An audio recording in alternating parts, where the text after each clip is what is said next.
আল্লাহ বললেন দৌড়াও ক্ষমা আর রহমতের দিকে। কেন? যদি ক্ষমা আর রহমতের দিকে দৌড়াতে পারো তাহলে আসমান আর জমিনের সমান এক একটা জান্নাত আল্লাহ তোমাকে দান করবে। উইদ্দাত লিল মুত্তাকিন, আর এই জান্নাত আল্লাহ মুত্তাকিদের জন্য প্রস্তুত করে রেখেছেন। আরো জোরে বলুন না সুবহানাল্লাহ। আলহামদুলিল্লাহ الحمد لله نحمده ونستعينه ونستغفره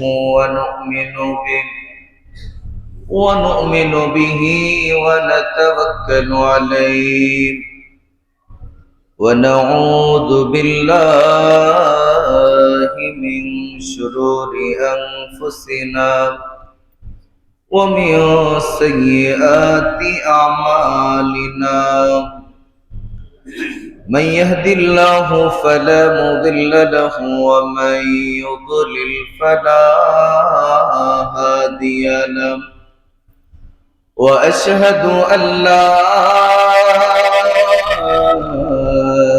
إله إلا الله وحده لا شريك له وأشهد أن سيدنا وحبيبنا وحبيب ربنا وطبيبنا وطبيب قلوبنا ورحيمنا ورؤوفنا وأولانا وأعطانا وملجأنا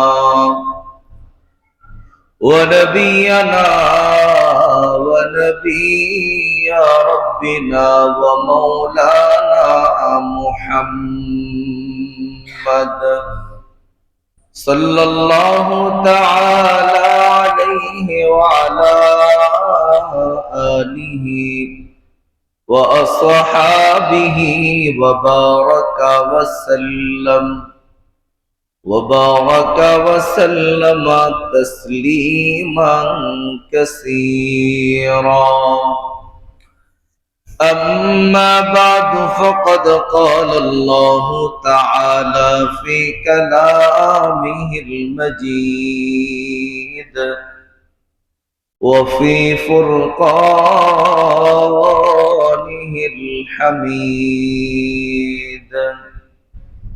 أعوذ بالله من الشيطان الرجيم. بسم الله الرحمن الرحيم. أفمن أسس بنيانه على تقوى من الله ورضوان خير أم من أسس بنيانه على شفا جرف هار فانهار به في نار جهنم والله لا يهدي القوم الظالمين. وأيضا قال بسم الله الرحمن الرحيم.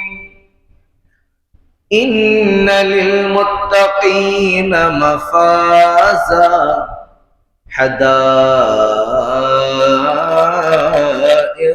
وأعنابا وكواعب أترابا وكأسا دهاقا لا يسمعون فيها لغوا ولا كذابا جزاء من ربك عطاء حسابا. صدق الله العظيم وصدق رسوله النبي وحبيب الكريم ونحن على ذلك من الشاهدين والشاكرين ربنا تقبل منا إنك أنت السميع العليم في إيشان حبيبه ومحبوبه ومعشوقه مخبرا وآمرا إن الله وملائكته يصلون على النبي يا أيها الذين آمنوا صلوا عليه وسلموا تسليما اللهم صل على مولانا محمد وعلى آل سيدنا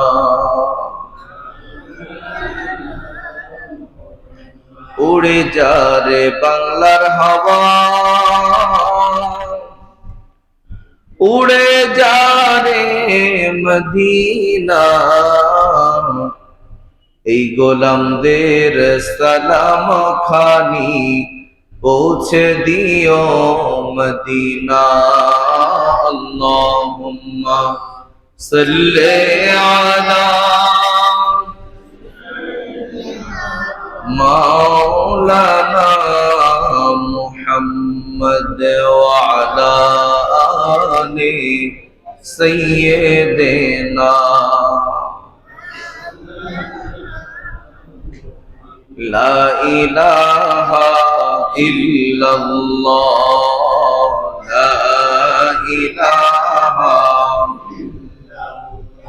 পড়ি লা ইলাহা ইল্লাল্লাহ লা ইলাহা নেই কোনো মাবুদ আল্লাহ ছাড়া লা ইলাহা ইল্লাল্লাহ লা ইলাহা ইল্লাল্লাহ লা ইলাহা লা ইলাহা ইল্লাল্লাহ লা ইলাহা লা ইলাহা ইল্লাল্লাহ মুহাম্মাদুর রাসূলুল্লাহ সাল্লাল্লাহু আলাইহি ওয়াসাল্লাম সবাই পড়ি আলহামদুলিল্লাহ আলহামদুলিল্লাহ ওয়া শুকরু লিল্লাহ ওয়াস সালাতি ওয়াস সালাম আলা হাবিবিল্লাহ ফি কুল্লি লামহাতিন ওয়া নাফাসিন মিন কুল্লি যাররাতিন বিআদাদি ইলমিল্লাহ আল্লাহ পাকের দরবারে শুকর আদায় করি যে রব্বুল আলামিন আমাদেরকে তার ঘরে আসার মতো তৌফিক দান করেছেন আমাদেরকে সুস্থ রেখেছেন আলহামদুলিল্লাহ বলবে না আমাদেরকে আল্লাহ তাআলা এখনো বাঁচিয়ে রেখেছেন নানা রকম দুর্গন্ধমুক্ত জায়গাগুলো থেকে সুগন্ধমুক্ত সুগন্ধযুক্ত জান্নাতি পরিবেশে আল্লাহ পাকের এক প্রিয় বান্দার নামে উৎসর্গকৃত একটি মসজিদে সবার আগে একত্রিত হওয়ার সমবেত হওয়ার তৌফিক নসিব করেছেন যিনি তার নাম কি আরেকটু জোরে বলেন সেই আল্লাহর শুকর আদায় করা দরকার আছে না নাই একটু মহব্বতে সবাই মিলে একসাথে একত্রিত হয়ে সমস্বরে পড়ি আলহামদুলিল্লাহ পড়ি রব্বানা লাকাল হামদ হামদান কাসীরান তাইয়্যিবান মুবারাকান ফি ইয়া রাব্বি লাকাল হামদু কামা ইয়ানবাগি লিজালালি ওয়াজহিকা ওয়া আযীমি সুলতানিক লাকাল হামদু বিল ঈমান ওয়া লাকাল হামদু বিল কুরআন ওয়া লাকাল হামদু বিল ইসলাম। একটু আস্তে বলা যাবে কি? ইয়া রাসূলুল্লাহ, ইয়া হাবিবাল্লাহ, ইয়া শফিআল মুজনিবিন, ইয়া রাহমাতাল লিল আলামিন। আচ্ছা বলেন তো, আমরা রসুলের পক্ষে না বিপক্ষে? জোরে বলেন, পক্ষে না বিপক্ষে? কিয়ামতের ময়দানে কেউ নাই। আমাকে সাহায্য করবার মতো আমার শাহজাহান ভাইও থাকবে না। কথা বলেন না কেন? আমার সন্তান, যাকে আমি এত কষ্ট করে, এত ক্লেশ করে, এত পরিশ্রম করে বড় করেছি, যার জন্য নিজের জীবনের সর্বস্ব ত্যাগ করেছি, সেই সন্তানও আমার কবরে থাকবে না। কথা বলেন না? যে স্ত্রীর জন্য অন্য মানুষের সাথে সম্পর্ক নষ্ট করেছি, কথা বলেন না কেন? বন্ধুকে ছেড়ে দিয়েছি, নিজের শান্তি নষ্ট করেছি, কথা বলেন ঠিক কিনা? অনেক সময় এমন আছে। বন্ধুত্ব খুব বড় জিনিস। বন্ধু যদি বন্ধুর মতো হয়, রাত 2টা বাজে, কয়টা? জোরে বলে না, কয়টা? রাত 2টা বাজে ফোন দিছে, দোস্ত একটু সমস্যায় আছে। এটা শোনার পরে কাল ক্ষেপণ না করে, ঝড় বৃষ্টি, বিভিন্ন প্রতিকূল পরিবেশ, এগুলো উপেক্ষা করে যে ছুটে আসে, এমন বন্ধু 10টা নয়, একটাই যথেষ্ট। কথা বলেন ঠিক কিনা? দুর্ভাগ্য আমাদের দেশের বন্ধু তখনই হয় যখন টাকা থাকে। টাকা শেষ, বন্ধুত্ব শেষ। কি কথা ঠিক বললাম না ভুল বললাম? যতক্ষণ টাকা আছে, ছিটাতে পারবে যতক্ষণ, বন্ধুর অভাব নাই ততক্ষণ। আর আল্লাহ তাআলা বলেন, তোমার জন্য আমি এমন একজন বন্ধু তৈরি করেছি, যিনি তোমার সব সময় তোমার পাশে আছে। লাকাদ জাআকুম রাসূলুম মিন আনফুসিকুম আজিজুন আলাইহি মা আনিতুম হারিসুন আলাইকুম বিল মুমিনিনা রাউফুর রহিম। একটু আস্তে বলেন সুবহানাল্লাহ। আমি তোমাদের জন্য এমন একজন রাসূল পাঠিয়েছি, যিনি তোমাদের আজিজ, খুবই প্রিয়। কেমন প্রিয় জানো? যিনি তোমার জন্য দুনিয়ায় আসার আগেও কেঁদেছেন, দুনিয়ায় এসেও কাঁদছেন, দুনিয়ার কাঁদা শেষ, তিনি দুনিয়া থেকে পর্দা করেছেন।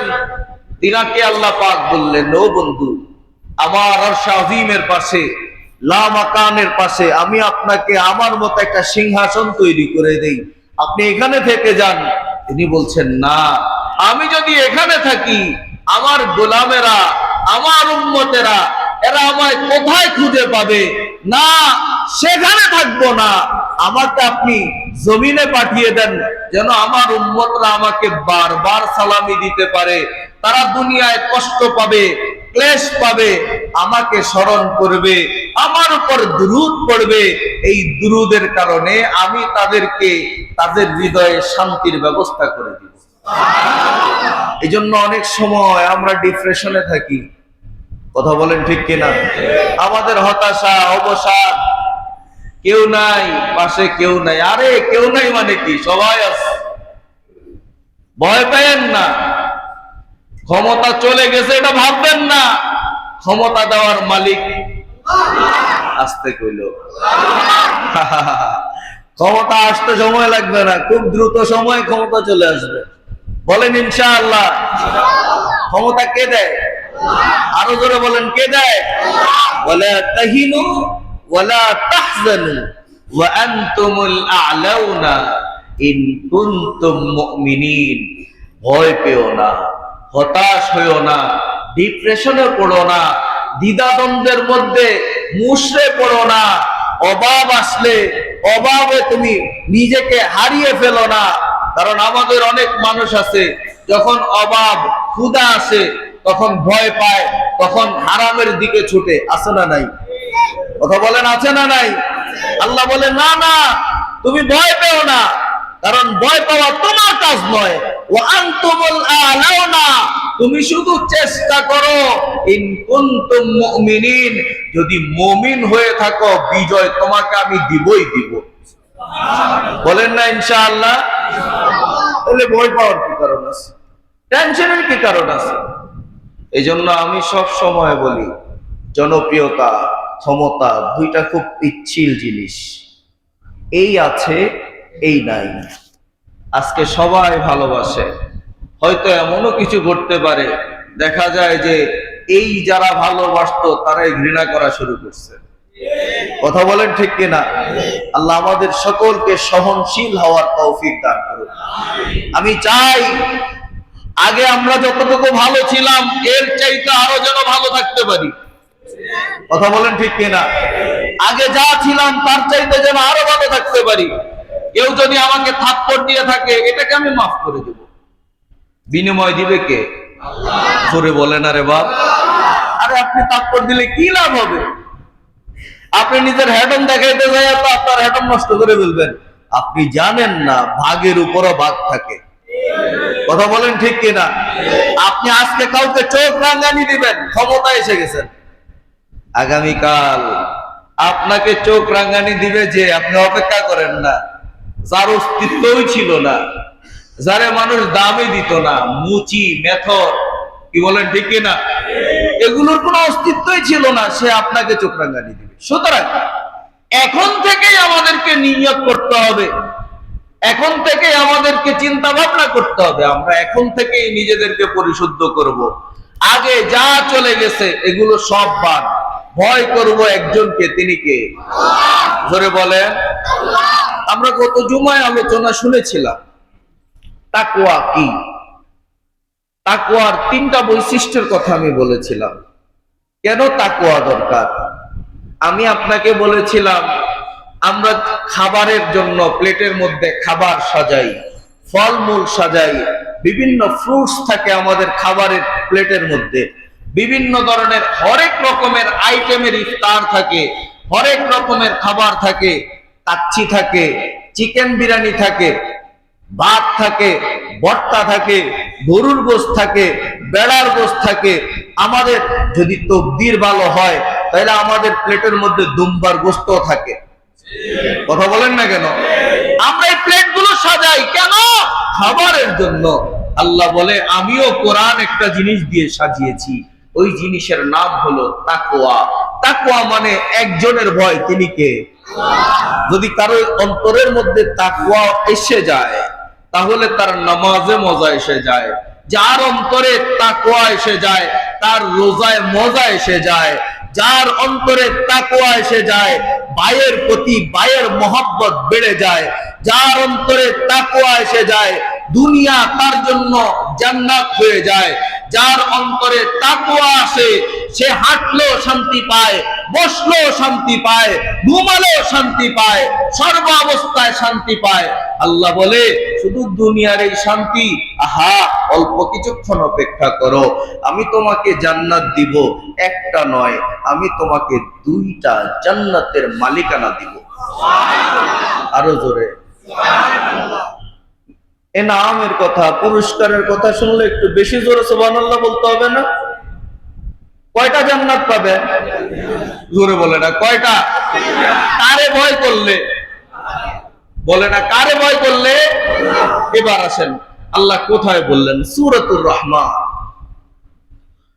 আপনার যখন খারাপ লাগবে, হুজুর আমি সূরা রহমান পড়তে পারি না, দুনিয়া এখন সহজ, কানে দুইটা হেডফোন দরকার নাই, একটাই লাগাইয়েন, সূরা আর রহমান ছেড়ে দিয়েন।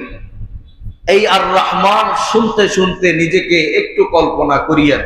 কিরকম কল্পনা করবেন? আল্লাহ প্রত্যেক আয়াতে কি বলছেন। আগে আমি আপনাদেরকে দুইটা জান্নাতের আয়াত শোনাই, তারপর পরেরটা বলছি, অসুবিধা নাই তো? আল্লাহ কি বলে শুনেন। আল্লাহ বলে ওয়ালিমান খাফা মাকামা রাব্বিহি জান্নাতান ফাবিআইয়ি আলা'i রাব্বিকুমা তুকাজ্জিবান। সুবহানাল্লাহ। কে বলছেন? আমি কোন গ্যারেজ নাই, আমার বানায় আনার কোন সুযোগই নাই।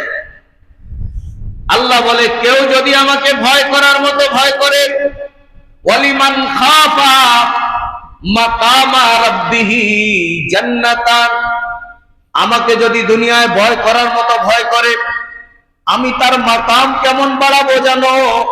জান্নাতান, একটা জান্নাত নয়, আমি তার জন্য দুইটা জান্নাতের বরাদ্দ দান করব।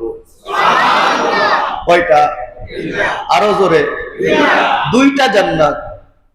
অনেক সময় দেখা যায় যদি কেউ এমপি হইতে পারে, এমপি হইলে তার জন্য শুল্ক মুক্ত গাড়ির ব্যবস্থা আছে না নাই? জোরে বলে না। বসুন্ধরা গুলশানে বাড়িদারার মধ্যে তার জন্য প্লটের ব্যবস্থা আছে না নাই? প্লটের ব্যবস্থা আছে না নাই? আল্লাহ বলে আমি এর চাইতে আরো ডাবল দেব। কেমন জান্নাত শুনো, আমার এক একটা জান্নাতের বিশালতা যদি তুমি জানো, তাহলে তুমি ভড়কে যাবা। দুনিয়ার 1% জায়গার জন্য মারামারি করো, 500 টাকার জন্য মানুষ হত্যা করো, 5000 টাকার জন্য মানুষ মানুষের সাথে সম্পর্ক নষ্ট করো। আমার জীবনে এমন মানুষও ঘটেছে 50 টাকার জন্য সম্পর্ক নষ্ট করছে, এমন মানুষ আমার জীবনে আছে। কয় টাকা? 50 টাকা। বলে কেমনে? একসাথে আসতেছিলাম, বেচারা ড্রাইভার ভুল করে নিচে দিয়ে আসার কথা ছিল, সে উপরে উঠছে। ফ্লাইওভারের উপরে উঠছে কেন? ড্রাইভারকে নিচে নামায়া দুটা চটকনা দিছে, এরপরে বলছে তুই এমনি ভাই জায়গা, আমার গাড়ি আমি চালাই নিয়ে যাবো। এরকম কিছু খাচ্ছর মার্কা মৌলবী আছে না নাই? আরে মৌলবীর কথা বললাম কেন? মৌলবীর কথা বললে যেন আপনাদের সমস্যা আপনারাও বুঝতে পারেন। 50 টাকা ফ্লাইওভার উঠে নাই। যখন আমাকে বললো আমি অবাক হয়ে গেলাম। আমি বললাম এত টাকা দিতে পারলো? 35,000 টাকা দিয়ে মাহফিল করলো, 50 টাকার জন্য ড্রাইভারের সাথে এই আচরণ। তার মানে বোঝা যায় এটা ছোট লোক। ছোট লোক যদি বড় লোক হয়, ছোট লোক কখনো বড় লোক হইতে পারে না। কিছু মানুষের নেচারই ছোট, আছে না এরকম? আল্লাহ হেদায়েত দান করুক, আমিন বলেন। হৃদয়কে বড় করে দেওয়ার চেষ্টা করেন, যত দিবেন তত বাড়বে। আমি আমার জীবনে দেখেছি যত খরচ করেছি আল্লাহ তত বেশি দিয়েছেন। সুবহানাল্লাহ বলবেন না? যত খরচ করেছি তত বেশি পেয়েছি।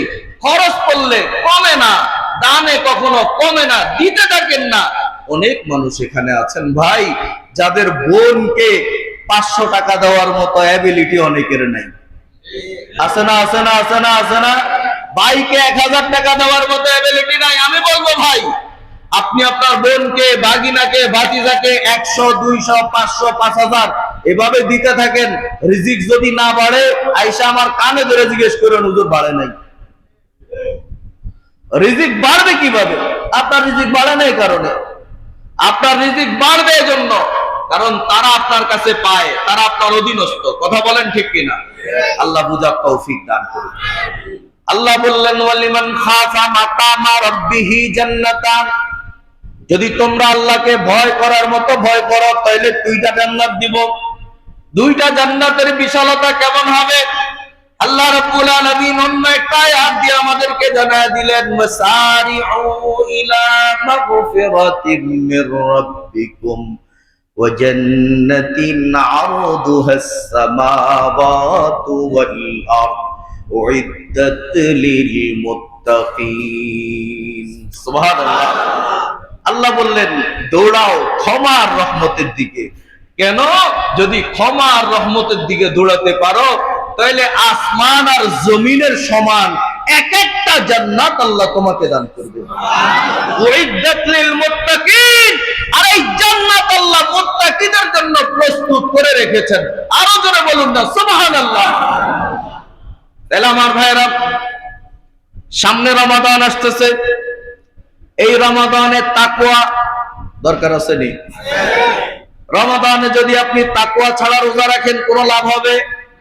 কথা বলে না, লাভ হবে? আল্লাহ রমাদানের ব্যাপারে বললেন, ইয়া আইয়ুহাল্লাযীনা আমানু কুতিবা আলাইকুমুস সিয়াম কামা কুতিবা আলাল্লাযীনা মিন ক্বাবলিকুম লাআল্লাকুম তাত্তাকুন। জোরে বলুন না, আরো জোরে। আরে একবার সুবহানাল্লাহ বলবেন আর জান্নাতে আপনার জন্য গাছ নির্মাণ হবে। আর গাছ লাগানো এটা খুব বেশি জরুরি, গাছ লাগানো খুব বেশি জরুরি। এদেশে আমরা গাছ কাটতে কাটতে আমাদের অবস্থা হয়ে গেছে, এজন্য ভূমিকম্প বাড়তেছে, ভূমিঝড় হচ্ছে, ঘূর্ণিঝড় বাড়তেছে। আমরা গাছ কাটতে কাটতে শেষ করে ফেলেছি। আগে আমাদের প্রত্যেকের বাড়িতে বাড়িতে বাগান ছিল। জোরে কয় না রে? প্রত্যেকের বাড়িতে বাড়িতে বাগান ছিল। আর প্রত্যেকের বাগান এখন বাড়ি, এখন উজান গড়। সবাই এখন ভাড়া দেওয়ার জন্য অস্থির হয়ে গেছে। এক একজন বহুতল বিশিষ্ট বাড়ি করছে। কিন্তু এগুলো কিসের আলামত এখন বলবো না, সময় হলে বলবো। আল্লাহ তৌফিক দান করুক। তো কি বলতেছিলাম? আল্লাহ বলছেন, ইয়া আইয়ুহাল্লাযীনা আমানু, ও ঈমানদারেরা, কুতিবা আলাইকুমুস সিয়াম, তোমাদের উপর রমাদানের রোজাকে ফরজ করা হয়েছে। কামা কুতিবা আলাল্লাযীনা মিন ক্বাবলিকুম, যেমনি ভাবে তোমাদের পূর্ববর্তী উম্মতের উপরে আল্লাহ পাক রমজানের রোজাকে ফরজ করেছেন। এরপর আল্লাহ বলছেন, শোনো, কারণ কি জানো? কারণ একটাই, লাআল্লাকুম তাত্তাকুন, যদি যেন তোমরা খোদাভীরু হতে পারো, তাকওয়া অর্জন করতে পারো, আল্লাহর ভয় তোমাদের অন্তরে যেন ব্যাপৃত হয়, তোমরা যেন আল্লাহকে ভয় করার মতো ভয় করতে পারো। একটু জোরে বলা যাবে কি সুবহানাল্লাহ? এবার আসেন, আমি প্রথম কথায় গত জুমায় বলে ফেলেছিলাম, তাকওয়ার এক অর্থ হলো গুনাহ বর্জন করা। এক অর্থ কি? গুনাহ বর্জন করা। সাইয়্যিদানা মারইয়াম আলাইহাস সালাতু ওয়াস সালামের ঘটনা নিয়ে বলেছিলাম। আপনারা যারা শুনেছেন আপনাদের মনে থাকার কথা, কি বলেন ঠিক না? তাকওয়ার প্রথম অর্থ কি বলছিলাম? গুনাহ বর্জন করা, গুনাহ ছেড়ে দেওয়া। গুনাহই করা যাবে না, কারণ গুনাহ করা এটা মুমিনের স্বভাব না, গুনাহ করা শয়তানের স্বভাব। জোরে কয় না? গুনাহ করা কার স্বভাব? শয়তানের স্বভাব। আর ইবাদত করা এটা কার স্বভাব? মুমিনের স্বভাব। আল্লাহ আমাদেরকে ইবাদতের জন্যই পাঠাইছে, গুনাহ করার জন্য পাঠায় নাই। আচ্ছা, তারপরেও গুনাহ রয়ে গেছে, ভয় নাই তো? কিসের ভয় এত? গুনাহ আছে যেহেতু, আমার তো একজন জামিনদার আছে, আমার তো একজন ব্যারিস্টার আছে। এমন ব্যারিস্টার, তিনি বলেন, আমি যতক্ষণ পর্যন্ত আমার এই নগণ্য গোলামগুলো জাহান্নামে থাকবে, ততক্ষণ পর্যন্ত আমি নবী জান্নাতে যাব না। আরো জোরে ভয় কিসের? ভয় আছে? ভয় আছে। এমপি সাহেবের সাথে সম্পর্ক থাকলে 5 বছরের জন্য নিরাপদ। কথা বলে না? চেয়ারম্যানের সাথে সম্পর্ক থাকলে চেয়ারম্যানই যতদিন ততদিন নিরাপদ। এরপরে চেয়ারম্যানই শেষ হয়ে গেলে, ওই যে প্রথম আগে বলছিলাম যে চটকনা দিছিলেন যেগুলা, চোখ রাঙ্গানি দিছিলেন যেগুলা, এগুলা কিন্তু ঠিক উঠায় নেবে। কথা কয় না? সুতরাং এখনই সোজা হয়ে যাও। মরার আগে, মানুষ সোজা করানোর আগে নিজে সোজা হয়ে যেতে হবে। আমার কথা একবারে সোজা। আমার কথা সোজা কেন? কারণ আল্লাহ সোজা কথা বলতে বলছে।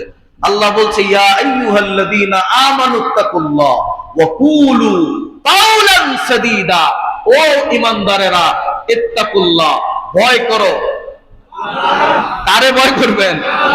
আল্লাহরে ভয় করো। ওয়া কুলু কাওলান সাদীদা, কথা যা বলবা সোজা কথা বলবা, সহজ কথা বলবা। কি হবে জানো? ইউসলিহ লাকুম আমালাকুম, আমি তোমাদের আমলগুলোকে পিউরিফাই করে দিব, রেকটিফাই করে দিব, সংশোধন করে দিব। কে বলে? কে বলে? এরপরে কি বলে শুনেন, ওয়াগফির লাকুম যুনুবাকুম। যদি সোজা কথা বলো, সত্য কথা বলো, আমি তোমার গুনাহগুলো মাফ করে দেব। এরপরে বলো ওয়ামাইয়ুতিল্লাহ ওয়া রাসূলাহু, আল্লাহ এবং তার রাসূলকে আনুগত্য করো, তাদেরকে মেনে নাও, আল্লাহ এবং তার রাসূলের গোলামি করো, ফাকাদ ফাযা ফাওজান আযীমা, দুনিয়াতেও সফলতা পাবে এবং পরকালও আমি আল্লাহ তোমাদেরকে সফল কাম হিসেবে জান্নাতের মালিকানা দান করব। সুবহানাল্লাহ। আমার কথায় কষ্ট হচ্ছে? সোজা কথা তো একটু বাঁকা বাঁকা লাগবে, কষ্ট লাগতে পারে। ভিতরে ভিতরে যত জ্বলা আছে সব জ্বলা মসজিদে থাকবে, বাইরে হবে না আর ইনশাআল্লাহ। এবার আসেন, আল্লাহ 2 নম্বর কি বলছেন? তাকওয়ার 2 নম্বর কথা বলবো, বলে না বলবো? আল্লাহ বলে ইয়া আইয়ুহাল্লাযীনা আমানুত্তাকুল্লাহ, ও ঈমানদারেরা আল্লাহকে ভয় করো। ভয় করার পরে তোমার দ্বিতীয় কাজ ওয়াবুদুল্লাহ, ইত্তাকুল্লাহ, আল্লাহকে ভয় করো, ওয়াবুদুল্লাহ, আল্লাহর ইবাদত করো। সুবহানাল্লাহ। প্রথম অর্থ পাইলাম তাকওয়া মানে গুনাহ বর্জন করা। 2 নাম্বার অর্থ পাইলাম তাকওয়া মানে আল্লাহর ইবাদত করা। সুবহানাল্লাহ। ইবাদত কার হবে? বুঝে নাই রে, কার হবে? না নবীর ইবাদত হবে। নবীর কোন ইবাদত আছে? আমার নবীর ইবাদত আমরা করি না, কোন মাজারের ইবাদত আমরা করি না, কোন অমুকের ইবাদত আমরা করি না, কোন ফিসাবের ইবাদত আমরা করি না। ফিসাবও ইবাদত করে যার, তিনি কে? আল্লাহ। বুঝে নেন, বুঝে নেন, খুব ক্লিয়ার কথা, কনসেপ্ট ক্লিয়ার।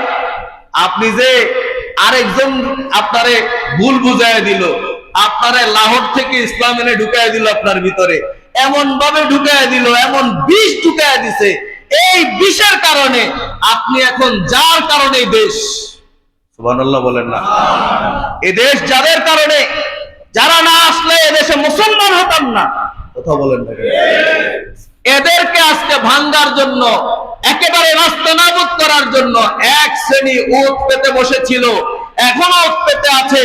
এদেরকে দুনিয়ায় কখনো সুযোগ দেয় নাই, কখনো দিবে না। ইনশাআল্লাহ বলেন, আরো জোরে বলেন। ওই যে বাংলা বাঙ্গি যখন চলছিল, আমি তখন একটা কথা বলছিলাম, এবং যে বাইরে বাংলা স্কিল লেগে বাংলে মাঝখানে যায় বাং, ওর মাথাটা যেখানে ওইখানে বাং।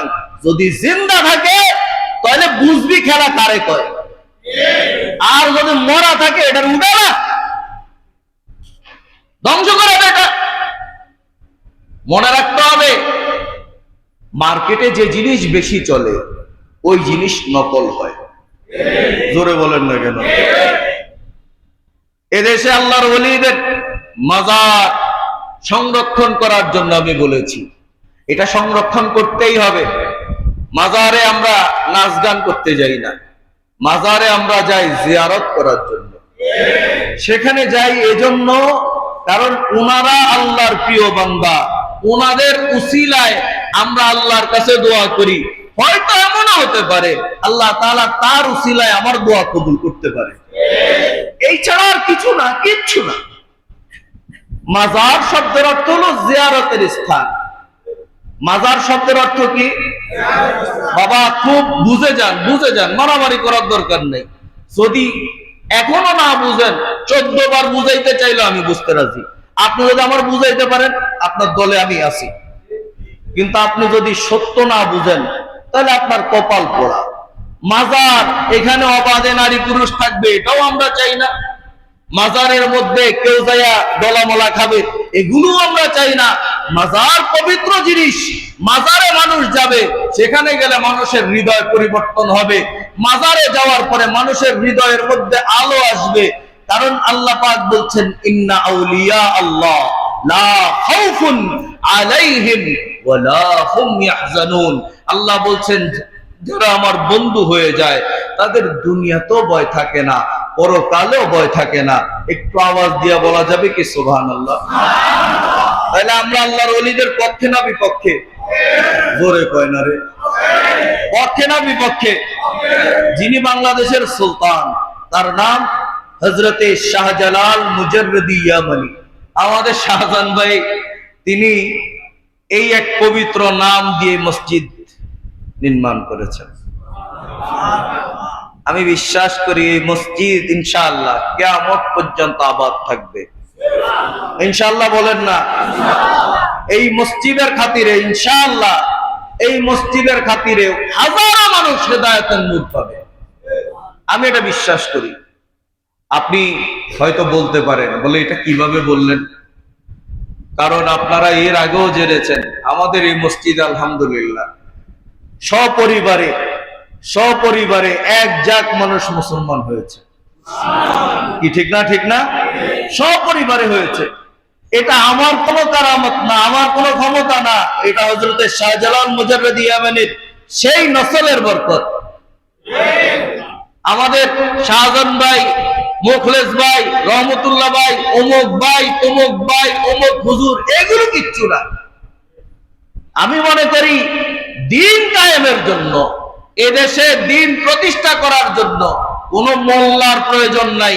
আল্লাহ যদি চায় কুকুরের মাধ্যমেও দ্বীন প্রতিষ্ঠা সম্ভব। বিশ্বাস করেন কথাটা? আল্লাহ চাইলে সম্ভব। তাহলে আপনারা কেন ঠেলাঠেলি করেন, মারামারি কেন করেন? দ্বীন তো প্রতিষ্ঠা হয়ে গেছে, এখন প্রয়োজন আমাকে প্রতিষ্ঠা করা। আল্লাহ আমাদেরকে বোঝার তৌফিক দান করুন। দুইটা বললাম, এক নাম্বার গুনাহ বর্জন করা, দুই নাম্বার ইবাদত করা। এবার রমজান শেষ হয়ে গেলে 1.5-2 মাস পরে আবার আরেকটা ঈদ আসে না? কথা কয় না, আসে না? ওই ঈদের সময় আমরা জবেহ করি। কি করি? জবেহ করি। এই জবেহের জায়গার গিয়ে এখানেও আল্লাহ তাকওয়ার কথা বললেন। আল্লাহ বললেন, লাইয়ানালাল্লাহা লুহুমুহা ওয়ালা দিমাউহা ওয়ালাকিন ইয়ানালুহুত তাকওয়া মিনকুম। আল্লাহর কাছে কোরবানির পশুর গোশত, রক্ত, চামড়া কোনো কিছুই পৌঁছায় না। কি পৌঁছায় জানো? আল্লাহর কাছে শুধু পৌঁছায় বান্দার অন্তরের তাকওয়া। অন্তরের কি? তাকওয়া। আমি মনে মনে চিন্তা করলাম, এই এলাকার সবচেয়ে বড় গরু আমার কোরবানি হবে। কথা বুঝেন? আমার কোরবানি হবে যাকাতের সময়। যেমন রমজানে আমাদের দেশে যাকাত দেওয়ার সিস্টেম, এখন যাকাত দেওয়ার সময় আমি চিন্তা করলাম একটা পত্রিকায় দিয়ে দিলাম, বাংলাদেশের বহুল প্রচালিত একটা পত্রিকায় বা একটা নিউজ পোর্টালে অ্যাড দিয়ে দিলাম, অমুক সাহেব অমুক দিন তিনি যাকাত বিতরণ করবেন। আসেনি? এরকম কিছু অসভ্য আসেনি রে? এই অসভ্যগুলো এভাবে বিভিন্ন ভাবে বিজ্ঞাপন দেয়, আর শত শত মানুষ হাজির হয়। সেখানে যাওয়ার পর, সেখানে প্রশাসন থাকার পরও 5-7 জন 10 জন মানুষ মারা গেছে, এমন ইতিহাস বাংলাদেশে নাই। হ্যাঁ, কি তা কই? আসলে আছে, আমি তো ভুলে গেছিলাম। আল্লাহ হেদায়েত দান করুন। আরেকটু জোরে কর। যাকাতের বিশাল আলোচনা আরেকটা জুমায় করব, শুধু একটুকু বলি, এটা আপনাদের হকের জন্য বলি। এক শ্রেণী আছে যাদের যাকাত হয়েছে, যাকাত হওয়ার পরে আমাদের দেশে এক শ্রেণীর মানুষ আছে, যাকাতের পুরা টাকাটা মাদ্রাসা দিয়েলা। আসেনি? কথা কয় না রে বাপ। পুরা টাকা, যত টাকা আছে কই দিব? লিল্লা বোর্ডিং, অমুক মাদ্রাসা, তমুক মাদ্রাসায়। কিন্তু দেখা যায় তার আপন ভাই না খাইয়া মরে। আমার কথায় আর বুঝে না ঠিক মতন। আমি নোয়াখালী তো নাইছি মনে হয়, বেটা নিজের আপন ভাই না খেয়ে মরে, চাচাতো ভাই এলাকা ছেড়ে চলে গেছে, আপন বোন খাবার পায় না, এরকম আছে না নাই? ভাইয়ের সাথে বোনের সাথে সম্পর্ক নাই। আমি বলবো, যদি যাকাত দিতে হয় সবার আগে নিজের আপন ভাইকে দেখবেন, চাচাতো ভাইকে দেখবেন, প্রতিবেশীকে দেখবেন, এরপরে এতিম গরিব, এরপরে যদি থাকে তাহলে লিল্লাহ বডি। এই তো হুজুর তো এখন খারাপ, হুজুর মাদ্রাসার বিরুদ্ধে বলছে, এই হুজুরের নামে ধর্মের বিরুদ্ধে বলছে, হুজুর ধর্মের বিরুদ্ধে উস্কানি দিচ্ছে, মামলা একটা লাগাই দাও। সত্যটা জানা দরকার, সত্য জানা দরকার। আপনাকে বোকার মতো, বোকা স্বর্গে বাস করছে, আপনাকে এমন বোকা বানিয়ে দিচ্ছে। আরেকটা কথা বলে ফেলি ফাঁকি দিয়ে, বলবো? আপনাকে কষ্ট থাক। মনে করেন মোহাম্মদ কামরুজ্জামান ইন্তেকাল করছে, ইন্তেকাল করার পরে এখন কামরুজ্জামানের তো কিছু মাল আছে, আছে না? আছে না? আরে এলাকায় জমি জমা হালকা পাতলা আছে, আজকে আমার বাপও আইছে, অসুবিধা নেই, বাপের সামনে কইতে হইব। তো আমার যে এলাকায় যে সম্পদ আছে বা আমার যে জমি জমা আছে, এই জমি জমা এগুলোর মধ্যে আমি মাঝখানে মাঝখানে অনেক অপরাধ করছি। দেখা গেল অসুস্থ হওয়ার পর আমার নামাজ ছুটছে, কথা কয় না। আমার কাছে অনেক মানুষ পাবে, আছে না? অনেকে আমার কাছ থেকে টাকা পাবে, অনেকের সাথে লেনদেন ছিল, অনেকের সাথে বন্ধুত্ব ছিল। এখন আমার ইন্তেকালের পরে আমি, আমার এই বন্ধু বান্ধবরা আসছে, তাদেরকে খাওয়ানোর দায়িত্ব কি আমার সন্তানের নয়? কথা বলে না। আমার যে বন্ধু বান্ধব, আমার যে ভাই বোন, এদেরকে দেখার দায়িত্ব কি আমার এই ছেলের নয়? অবশ্যই ছেলের। কিন্তু আমার ছেলেকে হুজুর বুঝাইছেন, আরে ভাই মাদ্রাসায় 20,000 টাকা দিয়ে দেন। বুঝে নাই কি? ঠিক আছে কথা? কত দিতেন? 2টা খাসি কিনা দেন শাহজান ভাই। 4 দিন 40, এগুলো হারাম। ইসলামে এগুলোর কোনো অনুমোদন নাই, বার্ষিকীর কোনো অনুমোদন নাই, এগুলো করাই যাবে না। এখন শাহজান ভাই, মোখলেস ভাই, রহমতুল্লাহ ভাই, আমি ভাই, আপনি ভাই, সব ভাই মিলে চিন্তা করলাম, হুজুর কি আর ভুল কইব? হুজুর তো যা কয় ইসলাম মাইনাই কয়। কারণ হ্যাঁ, আবার হুজুর আরেকটা টোপ দিছে। আপনারে কি টোপ দিছে এটাও কই, অমুক সময় কিন্তু জায়গা, আমার কোনো দোষ নাই। হুজুর আরেক টোপ দিছে। আরেক টোপ হলো, এখানে যে ছেলেগুলো কুরআন শরীফ পড়ে, প্রত্যেকটা হরফের নেকি আপনার ওই যে যিনি মারা গেছে তার কবরে চলে যাবে। টোপটা কিন্তু মারাত্মক। আপনিও মাশাআল্লাহ হুজুরের কথায় শুয়ে গেছেন, 20,000, 30,000, 50,000 দিয়ে দিচ্ছেন মাদ্রাসায়, আলহামদুলিল্লাহ। আপনি যে 20,000, 30,000 টাকা দিয়েছেন, আপনার বাবার, আপনার যিনি মারা গেছেন তার কবরে যারা গিয়েছে, কবর যারা করেছে, এরা কি কষ্ট করে নাই? একদিনের পরিশ্রম পুরাটাই এখানে ছিল। আমি বলবো যে পুরো একদিন। এরপরে এই লোকটা আপনার বাবাকে কাঁধে করে কবরস্থান পর্যন্ত নিয়ে গেছে। এখানে নিয়ে যাওয়ার পর আপনার জন্য মানবিক চিন্তায় এলাকাবাসী হিসেবে হাত তুলে দোয়া করছে, আল্লাহ আমগুলোকে চলছে, মাফ করে দিন। আমগুলোকে চলছে, ভুল ত্রুটি যা করছে আল্লাহ আজকের দিনে থাক সব বাদ, আল্লাহ মাফ করে দিয়ে। আল্লাহ কি এই কথা শুনবো না? আল্লাহ তো চাই এটা। আরে কষ্টা তুই ক, তোর কাজ হলো বলা, আমার কাজ হলো কবুল করা। সুবহানাল্লাহ বলবো না? আপনি কি করলেন? এই 4 দিনও বন্ধ করে দিলেন, 40 দিন বন্ধ করে দিলেন, বার্ষিকী বন্ধ করে দিলেন, ঘরের মধ্যে দোয়া বন্ধ করে দিলেন। এখন আপনি মাসে কামান 1 লক্ষ, 1.5 লক্ষ, 2 লক্ষ, 3 লক্ষ, কিন্তু শেষ মুহূর্ত পর্যন্ত ঘরে কোনো বরকত নাই। কথা কয় না? আপনার বাপে থাকলে, মায়ে থাকলে, দাদায় থাকলে, দাদি থাকলে খাইতো না? কথা কয় না? খাইতো না? আরে ওষুধে তো লাগে, 30,000 টাকার ওষুধ লাগে মাসে। 30,000 টাকার ওষুধ তো মাসেই লাগে। আমার ভাইয়েরা, একটু বিবেককে জাগ্রত করে। আপনি 4 দিন যদি আপনার কাছে বিদআত মনে হয়, 5 দিনের দিন করেন। 5 দিন যদি বিদআত, 5 দিনে যদি সামর্থ্য না হয়, 6 দিনে করেন, 7 দিনে করেন, 3 দিনে করেন, 2 দিনে করেন। অর্থাৎ পকেটে টাকা আসছে যখন, মা বাবার জন্য খরচ তখন। পারবো ইনশাআল্লাহ? সব বাদ, আমি আমার নিজের মানুষগুলোকে খাওয়াবো। আপনি বছরে একদিন সবাইকে দাওয়াত দিবেন না? কথা বলে না। আপনার বোন আসবে, ভাগিনা আসবে, ভাতিজা আসবে, ভাইয়েরা আসবে, মনে করেন ভাইয়ের সাথে আপনার কথা বন্ধ, কিন্তু একদিনের জন্য হলেও কথা হবে। আমি ভুল বলছি? একদিনের জন্য হলো আপনার কথা হবে। এই কথার মাধ্যমে কি হবে জানেন? এই কথার মাধ্যমে আপনাদের যেই সম্পর্ক তৈরি হবে, মা কবরে, বাপ কবরে, মা বাবা এই দৃশ্য বলতে পারবে না, চোখ দিয়া দেখবে। আমি ভুল বলতেছি? চোখ দিয়ে দেখবে। আর ওই সময় সব ভাইয়েরা বলবে, রব্বির হামহুমা কামা রব্বায়ানি সগীরা। আল্লাহ, আমার মা বাবাকে আমাকে যেমন ছোটবেলায়, শিশুবেলায় যেভাবে ছোট্টবেলায় আমাকে লালন পালন করেছে, আমার মা বাবাকে তুমি সেভাবে লালন পালন করো।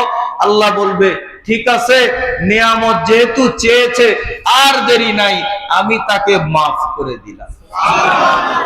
বুঝছেন তো বাপ? এগুলো খুব কঠিন ব্যাপার। আপনারা এখন থেকে শুরু করবেন। দান খায়রাত, নিজের মানুষ আগে। নিজের মানুষ, আমার সময় আর 2 মিনিট, শেষ করে দিচ্ছি আমি। নিজের মানুষ আগে, পরের মানুষ পরে। আপনি দেখবেন আমার কিছু খারাপ অভ্যাস আছে, যেটা আমি আমার বাপের থেকে শিখছি। এটা আমার খুব খারাপ অভ্যাস আপনি বলতে পারেন। আমি 2007-এ তখন রাজারবাগ পুলিশ লাইন কেন্দ্রীয় মসজিদে তারাবি পড়াই। এটা বলে কথা শেষ করছি। ইস্টার্ন ক্লাসে আমার কম্পিউটারের কিছু কাজ ছিল, পড়াশোনা করতে হয়। তো আমি পিসি কিনতে গেলাম। আসার সময় রমজান মাস, বাপে আসছে, তারাবি পড়াই কোথায়? রাজারবাগে, কত বড় জায়গা। তো বাপার সাথে গেলাম। ইস্টার্ন ক্লাস থেকে বের হওয়ার পরে কিছু ভিক্ষুক 5-7 জন চাইছে টাকা। ওই সময় 5 টাকা দেওয়া মানে অনেক টাকা। কথা বলে না। তারপর জিজ্ঞেস করলেন, কি খাবা? এই কথা বলার পর দেখলাম যে 5 জনের মধ্যে 2 জন হয়ে গেছে, 3 জন সাইড হয়ে গেছে। 3 জন আর নাই। এরা খাইতে রাজি না, মালে রাজি। এরা মালে খুশি, কিন্তু কিছু খাইতে রাজি না। তো ওই সময় পিৎজা ওই সময়ের জন্য খুব দামি খাবার ছিল। কি বলেন? খুব দামি খাবার ছিল। নিয়ে গেছে, একজনে পিৎজা, আরেকজনে বার্গার খাবে। খাওয়াইলো, বের করলো। বের হওয়ার পরে জিজ্ঞেস করলাম, তুমি এনে 10টা টাকা দিলে তো সমস্যার সমাধান হয়ে যেত। আমার যে সমাধান দিছে, সমাধানটা আপনাদেরকে কি বলবো? আমারও বলছে, বাপ, আমি যদি ওদেরকে 10 টাকা দিয়ে দিতাম, এই 10 টাকা ওরা হারাম কাজে লাগাইতো, ওরা ড্যান্ডি খাইতো, পলিথিন। আমি যেটা দিয়ে দিছি এটা ওর শরীরে গেছে। সুতরাং এই শরীরে যাওয়া জিনিস ও যত চেষ্টাই করুক, ও যদি আলহামদুলিল্লাহ নাও বলে, এর বিনিময়ে আল্লাহ আমাকে মাফ করে দিতে পারে। সুতরাং এখন থেকে মানুষকে খাওয়ানোর চেষ্টা করবেন। হাদিসটা শুনে আলোচনা শেষ। নবীজির কাছে প্রশ্ন করল, আইয়ুল ইসলামে খায়র, ইসলামের মধ্যে সর্বোত্তম জিনিস কোনটা? আমার নবী বললেন, ফালা তুতাইমুত তাআম, বেশি বেশি মানুষকে খাওয়ানো, ওয়া তাকরাউস সালাম আলা মান আরাফতা ওয়া মান লাম তারিফ, আর মানুষের মাঝে সালাম প্রচলন করা। তুমি যাকে চেনো তাকেও সালাম দাও, যাকে চেনো না তাকেও সালাম দাও। আমার ভাইয়েরা, এজন্য সালামের প্রচলন যেমন দরকার, মানুষকে খাওয়ানো তেমন দরকার। আমার কথা ঠিক না বেঠিক? যদি এটা হয়, ঘরে যাওয়ার পরে লজ্জা টজ্জা সব ছাইড়া আগে ম্যাডাম রে কইবেন, আসসালামু আলাইকুম। কথা কয় না রে? ছোট বলা কি হইছে? বাবা আসসালামু আলাইকুম। মেয়েরে দেখছেন আসসালামু আলাইকুম, নাতিকে দেখেছেন আসসালামু আলাইকুম। এই সালামের প্রচলন ঘটান, আমাদের সমাজ শান্তির সমাজ হবে, আমাদের সমাজ উন্নতির সমাজ হবে, আমাদের সমাজ খুবই উচ্চ মাপের সমাজ হবে। এটা যদি আমরা করতে পারি, সমাজে আর কোনো মারামারি থাকবে না, হিংসা থাকবে না, বিদ্বেষ থাকবে না। এক ভাই আরেক ভাইয়ের সাথে কথা বলে না, বড় ভাই এখন বড় ভাই বলেছে আমি বড় না, ছোট ভাই যায় আসসালামু আলাইকুম, বড় ভাইয়ের রাগ কমে যাবো, আয় বকে আয়, কথা ঠিক নেই? আবার বড় ভাই কিন্তু বড় ভাইরা আসলে বেশি স্ট্রাগল করে, বড় ভাইদের ব্যথা কেউ বুঝে না, বড় ভাইদের স্ট্রাগল কেউ বুঝতে চেষ্টা করে না। বড় ভাইরা যে পরিমাণ কষ্ট ছোট ভাইদের জন্য করছে, ছোট ভাইরা বড় হইয়া বউয়ের কথায় নাচতে নাচতে বড় ভাইরে কষ্ট দেয়, আসেনি? আল্লাহ হেদায়েত দান করুক। এটাতে আমিন কয় না, জোরে কয় না আমিন। সালাম দিয়ে দিবেন, শেষ কথা কি আসসালামু আলাইকুম, আবার বলেন। আচ্ছা এখন এখানে আরেকটা ঘটনা আছে। আমি তো এই মসজিদে যদি কর্মকর্তা হিসাব করেন তাহলে তো আমি প্রধান কর্মকর্তা নাকি? তাহলে আমি একটা ভাব ধরে রয়েছি, আমি খতিব সাহেব, সবাই আমরা সালাম দিব, আছে না? এটাই অহংকার, এটাই অহংকার। সালাম দেওয়ার ক্ষেত্রে কোনো অহংকার চলবে না, সালাম সবাই সবাইকে দিবে, একটা মসজিদে দেখলেও সালাম দিতে হবে। তাহলে আমি একটা সালাম দিব, আসসালামু আলাইকুম ওয়া রাহমাতুল্লাহি ওয়া বারাকাতুহু, আপনারা দিবেন না? আলহামদুলিল্লাহ, আজকের মতো এখানেই শেষ। তবে তাকওয়া অর্জন করতে হবে, তাকওয়া নিয়ে জীবন গঠন করতে হবে। আল্লাহ তাআলা আমাদের সকলকে বুঝার আমল করার তৌফিক দান করুন। আল্লাহু ইয়াকুলুল হক ওয়া ইয়াহদিস সাবিল। আসসালামু আলাইকুম ওয়া রাহমাতুল্লাহি ওয়া বারাকাতুহু। কাবলাল জুমা পড়ে নেব।